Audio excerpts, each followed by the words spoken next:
Ici, Billy le renard vous guide à travers le monde de l'investissement et des finances personnelles. Que vous soyez novice ou expert, vous trouverez des vidéos pratiques et accessibles pour apprendre à gérer vos finances, à faire fructifier votre argent, et à comprendre les bases de l'investissement. Nous couvrons des sujets comme l'épargne, les investissements, les stratégies financières, et bien plus encore pour vous aider à atteindre vos objectifs financiers. Les informations présentées sur cette chaîne sont à titre éducatif uniquement et ne constituent pas des conseils financiers, juridiques ou d'investissement personnalisés. Faites toujours vos propres recherches ou consultez un professionnel avant de prendre des décisions financières.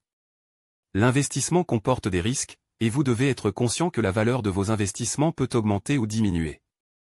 Cash Finance et Billy le renard ne peuvent être tenus responsables des décisions financières prises à partir des informations fournies sur cette chaîne. Nous allons parler d'un sujet clé pour quiconque veut protéger et faire fructifier son argent, l'investissement.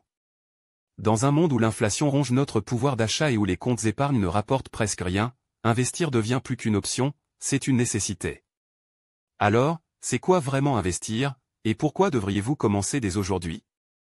Restez avec moi pour tout comprendre, même si vous êtes débutant. Introduction. De l'épargne à l'investissement. Comment faire fructifier votre argent en toute sécurité?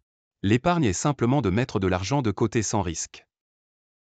En revanche, l'investissement consiste à utiliser cet argent pour acheter des actifs qui peuvent croître en valeur, mais avec un risque de perte. Les comptes d'épargne offrent des taux d'intérêt très bas, souvent inférieurs à 1%.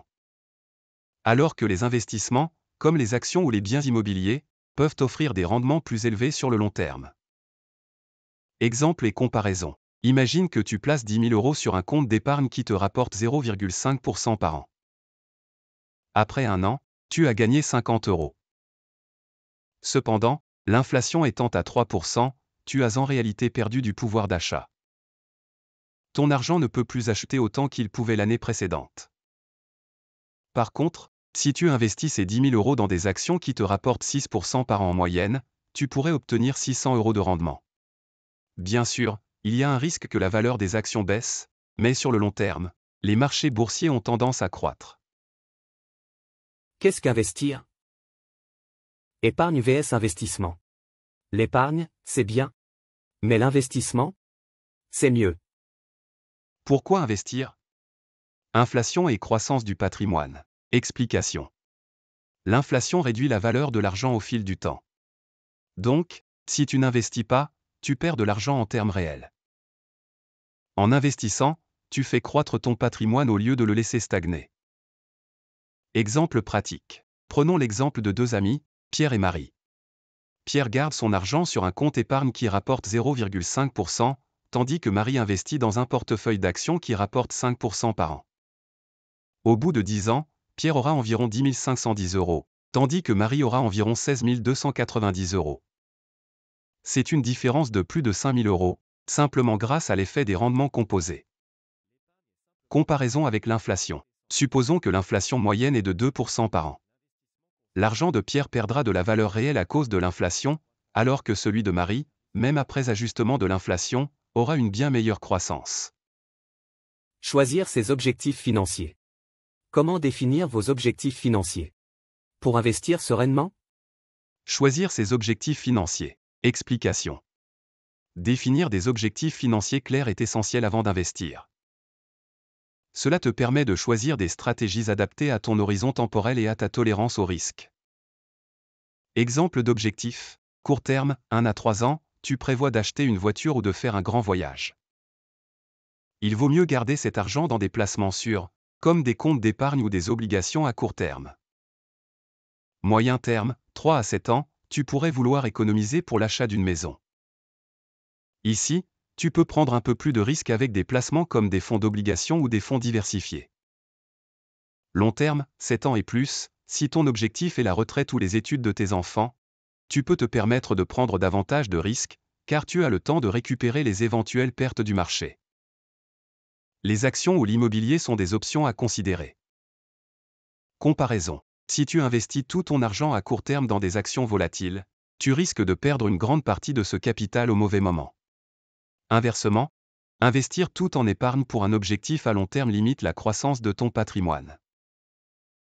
Vous aimez la vidéo? Alors abonnez-vous à la chaîne Laissez un pouce bleu et commentez pour partager vos réflexions ou poser vos questions. Comprendre le risque en investissement.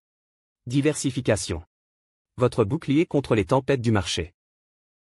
Comprendre le risque en investissement. Explication. L'investissement comporte des risques, et il est essentiel de les comprendre pour ne pas paniquer lors des fluctuations du marché.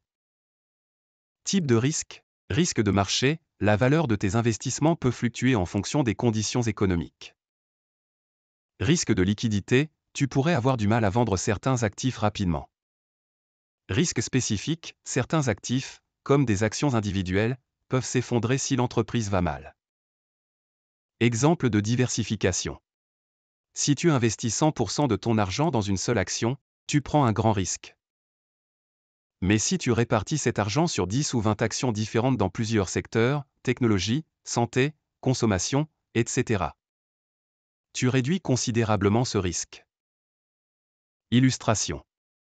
En 2008, de nombreux investisseurs ont perdu beaucoup d'argent parce qu'ils avaient concentré leur portefeuille sur l'immobilier ou les banques. Ceux qui avaient diversifié dans d'autres secteurs comme la technologie ou l'énergie ont mieux résisté. Conclusion. Investir. Un résumé des points clés pour débuter en toute confiance.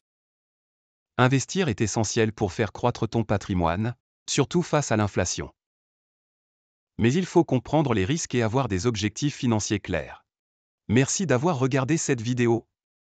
Si tu souhaites en savoir plus sur les stratégies d'investissement, n'oublie pas de t'abonner à la chaîne et d'activer la cloche pour être informé de nos prochaines vidéos. Si cette vidéo t'a aidé à mieux comprendre l'investissement, laisse un commentaire et partage-la avec ceux qui pourraient en bénéficier. À bientôt pour plus de conseils financiers.